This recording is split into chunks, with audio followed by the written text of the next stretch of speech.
Vieną dieną turėjau dvi klientės. Vienos buvo tamsiaura, nors dar nebloga struktūra. Ir antros buvo tamsiaura, bet buvo įdubimas.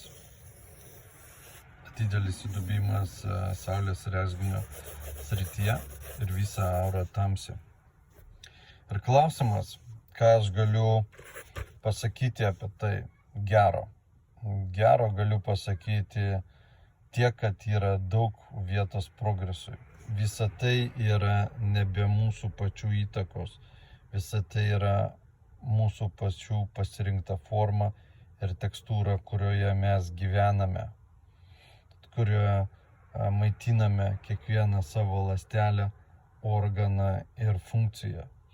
Aš noriu parodyti jums, brangus mano studentai, kaip aš matau žmogų, kaip mes kūrėme tą energiją vienokią ar kitokią, kaip mes ją galime transformuoti, kodėl mes tokie ir ne kitokie ir ką tai sako apie mus, kur mes su šituo dalyku einame.